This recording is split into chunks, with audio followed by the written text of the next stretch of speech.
Welcome back to another video. If you're new here, I'm Anthony and I'm a 4th year medical student studying at the University of Southampton. And today I'm making a bit more of a personal video. I'm going to be answering some questions that you guys have sent in to celebrate hitting 10,000 subscribers on YouTube. Yeah, 10,000, that's an insane number. I'm so grateful. So grateful for anyone that's supported me so far.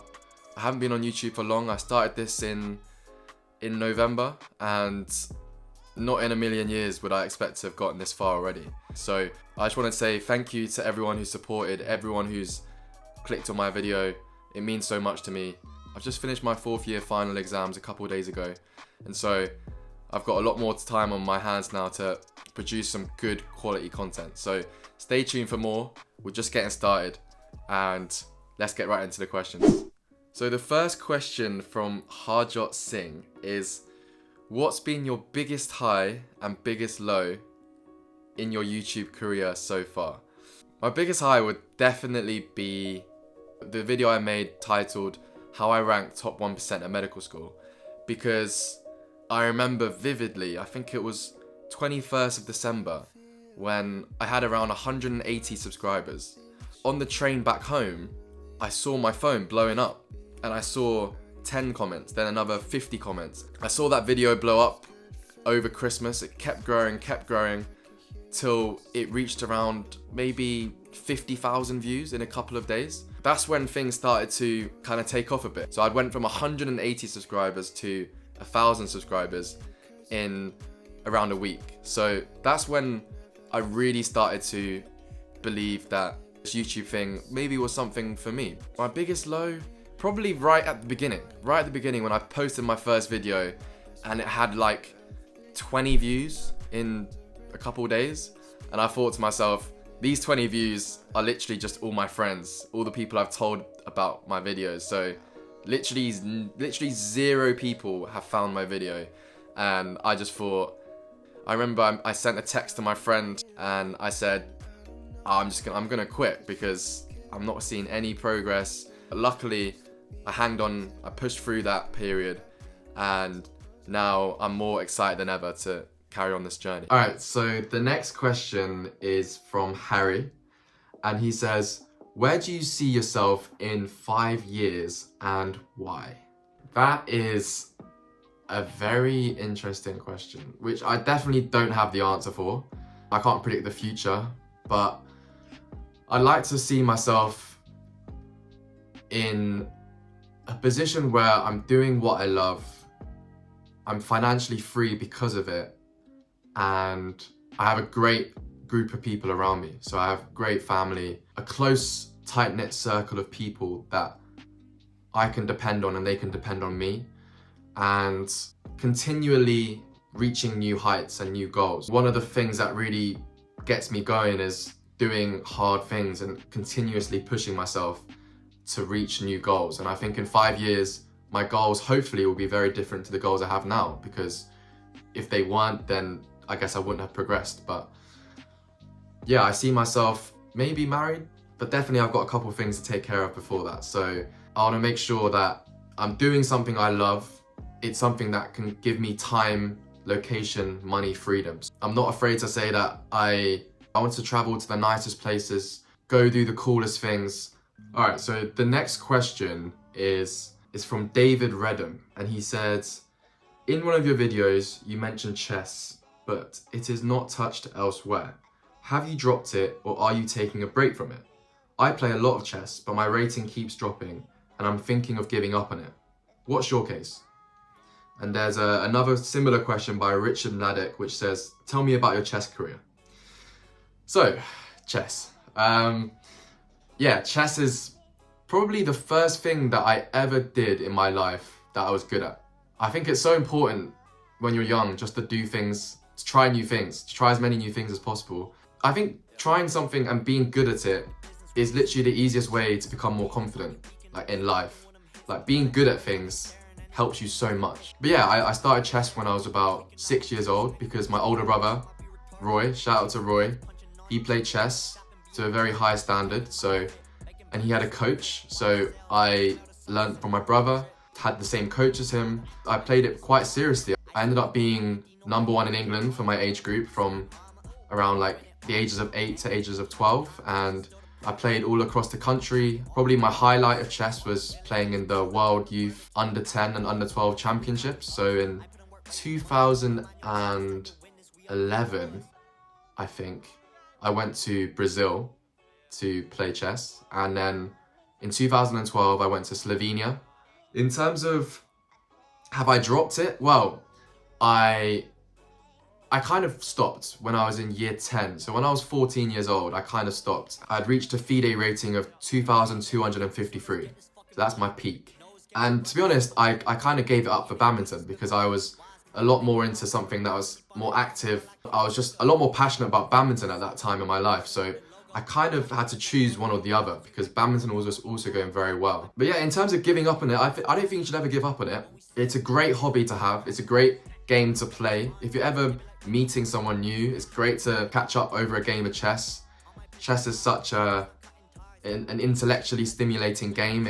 It's so good for your mind, it's good for your memory. And honestly, I dedicate a lot of chess to my exam results in medical school because I think chess trained my mind, especially in terms of memory. So in terms of memorizing huge amounts of information off by heart, I think chess taught me a lot. So I'd recommend anyone to get into chess. Sarah JOH3V says, when did you start going to the gym and have you ever considered coaching others? I want to start, but every fitness trainer looks fake or scarily huge and it doesn't seem realistic to me. What would be your advice?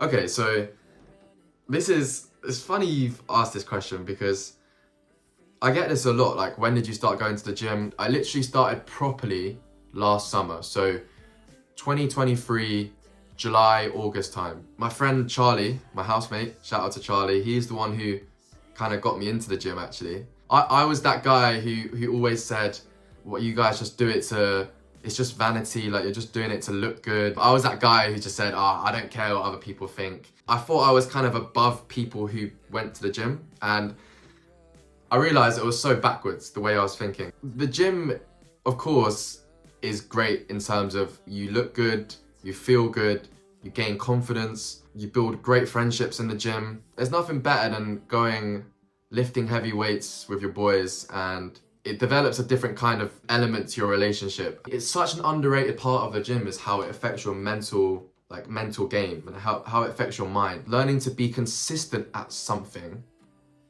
transfers to everything else in your life. So because I was consistent in the gym, I managed to stay consistent with YouTube. In terms of considered coaching others, I actually have been playing around with the idea of starting an online coaching business for quite a while now. I've literally just started taking clients. I found that I really enjoy, giving tips to people, my friends in the gym. So why not help other people? People who want to see someone like me who, I'm not massive, someone that's relatable. Having someone who's not that far ahead of you, but a little bit ahead of you can help a long way. Instead of trying to get someone who's like 10 years ahead of you, because then what's the point? If you're interested, click on the link in the description. Even if not, this summer's the perfect time. Get a gym membership, there's no excuses, and go. Tony says, do you have any regrets? Do you know what your purpose is? By the way, I'm a fan of yours from China. Thank you very much, Tony. I appreciate it. I've been meaning to go to China for a long time. The last time I went was 2013, so, maybe I'll see you there. In terms of regrets, it's a good question because I feel like most people have things that they would do differently, but at the same time, I have an attitude of you can't change the past. You can't change yesterday's newspaper. You can't change yesterday's newspaper. That's a fact. But what you can change is today. So in terms of regret, I think it's good to live, it's good to live with no regrets, because if you live with regrets, you're automatically living in the past. How are you gonna learn from your regrets? How are you gonna learn from your mistakes if you're living in the past? So I think the best way to deal with regret is to try and forgive yourself for them. Try and forgive everyone that's ever hurt you. Forgive everyone that's done you wrong, and just try and learn from it, because every mistake you make can be turned into a lesson if you allow it to, if you get me. You can either let it bring you down. You have two options. You can either let the mistake bring you down, or you can let it bring you forward. Yeah, take it on the chin, learn from it, become a better person from it. In terms of, do you know what your purpose is? That's a deep question that I definitely don't have the answer to. I think I'm still very much on the journey to try to figure that out.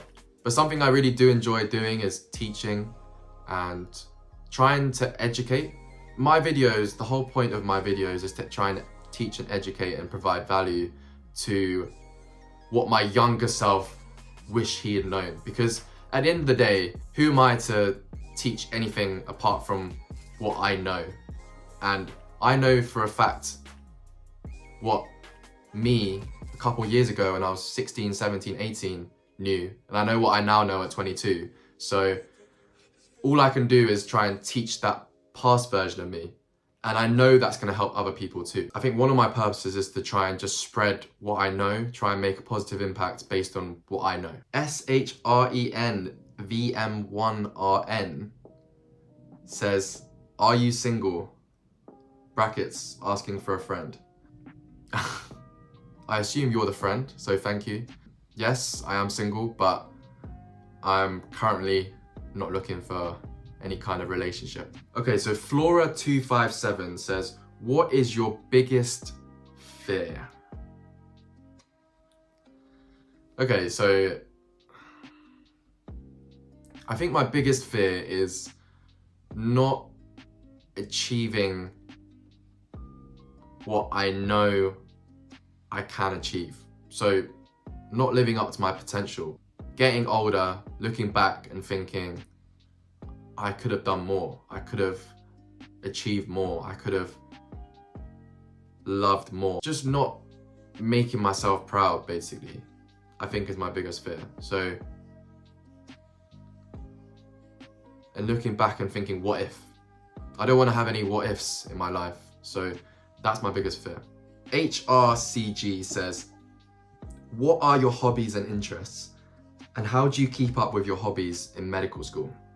At medical school, I play football sometimes, I play badminton, sometimes a bit of tennis, gym, obviously, and we'll make YouTube videos, quite a lot, but I think it's doable. And there's this preconceived view that, especially from people who don't do medicine, that you have no time. You just become a hermit and you just stay in your room and you just study all day. Yeah, I don't care what anyone says. There's always time to do whatever you want to do. Sometimes that requires you to say no to things. Sometimes it requires you to say no to that party or that night out. You know, you have to make sacrifices sometimes. I don't want to look back and think, oh, I should have just worked hard in that period of my life, in that season of my life where I feel like I'm on this growth phase, and in the future, I could go to more events, more parties, but I want to set myself up right now. In terms of balancing things, yeah, you watch my other videos on how to stay productive, how to stay disciplined, and you definitely can do it. You just need to prioritize things. Again, Araya SI5FG, he says, I run 5 to 6K twice or 3 times a week and have been recently attracted to playing poker games, spending quite a lot of time on it, but I think I should focus more on studies, not just keeping up with them. How do you balance your study with leisure? Again, just timetable things. I make a Google Calendar, timetable blocks in your calendar. Say no to things that you don't actually care about. Prioritize things that you do care about, and you find that you have more time than you think. Also, if you really think you have no time, then I'd suggest auditing your day. So what I did was I wrote down every single thing I did for a week. And then I looked back over that week and I looked at this piece of paper. I looked at a Google Sheet actually, and I saw how long I really took watching Netflix, watching YouTube, hours and hours and hours and hours and hours, which I could have been doing on the things I really wanted to do. Like, I'm sure most of us prefer hanging out with mates than watching Netflix on our own, but for some reason we just don't do it. But once you audit your day and you really track what you do, then to visually see what you've been doing really helps you to kind of snap out of that mindset of I just don't have time, it's not my fault, I don't have any time kind of mindset. Nana Arthur Adu says, why are you so pretty? Thanks. I just realized my audio wasn't plugged in, so bear with the improved quality now compared to before, because I accidentally didn't plug the audio in. But okay, let's carry on. So Saksham Tyagi 2600 says, what made you start your YouTube journey? Who was your inspiration, or what was your motivation? And where would you like to see yourself in a few years? Also, awesome videos, keep it up. Thank you, Saksham. So who made you start your YouTube journey? I guess it was me, because I saw so many. I've always watched YouTube, always loved YouTube. I've learned so much from YouTube, and I really wanted to start something on the side, like a side hustle. I also wanted to start something creative, because I felt like a lot of what I was doing at medical school was very, the opposite of creative, kind of very regimented, kind of robotic. So I wanted to do something that allowed me to express myself, allowed me to be creative. Where would you see yourself in your few years? I think I've already answered that question, but definitely, hopefully, with this YouTube channel, still posting, still being very active on it, growing it, and exploring new opportunities, meeting new people. And yeah, I hope this journey never ends. Ishav Dapar 4847 says, I'm that kind of person who doesn't really know how to manage things. For example, I work out like hell when I don't have any exams coming up, but then when exams start coming up 1 month prior, I would halt all my activities down apart from studies, thinking that only studies is what matters. This habit of mine I really hate. I have seen a lot of your videos in which you work out. How do you motivate yourself to have willpower in a time like that? Okay, so for me, this question is simple. Working out means I study better. It's simple as that for me. It's not about sacrificing one for the other. I work out because I think that I study better because of it, and vice versa. So they kind of go hand in hand in my head. In that scenario, why would I lose motivation for the gym? Why would I stop when it comes to exams? If anything, it's kind of like my release and escape mechanism. Thing I look forward to after a long day of studying. I look forward to lifting some heavy weights or doing some cardio and releasing all that stress and anxiety that kind of builds up when you study for a long period of time. Rosabella says, tips for first year med student. I can make a whole video on this. I think I might make a video on this at some point, but a couple things that come to mind would be, don't study too hard. You're in your first year. Make friends, have a good time. Obviously study hard, but don't study too hard. Don't lock yourself in your room.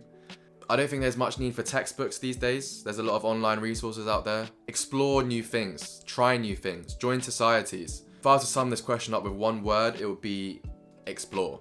Harvey4751 says, I can beat you at chess. Okay, bro. That's my little brother, by the way. So, yeah, I'm not being cocky, but he's my little brother. Assad says, what's the best way to bulk? Because I just can't seem to put on weight.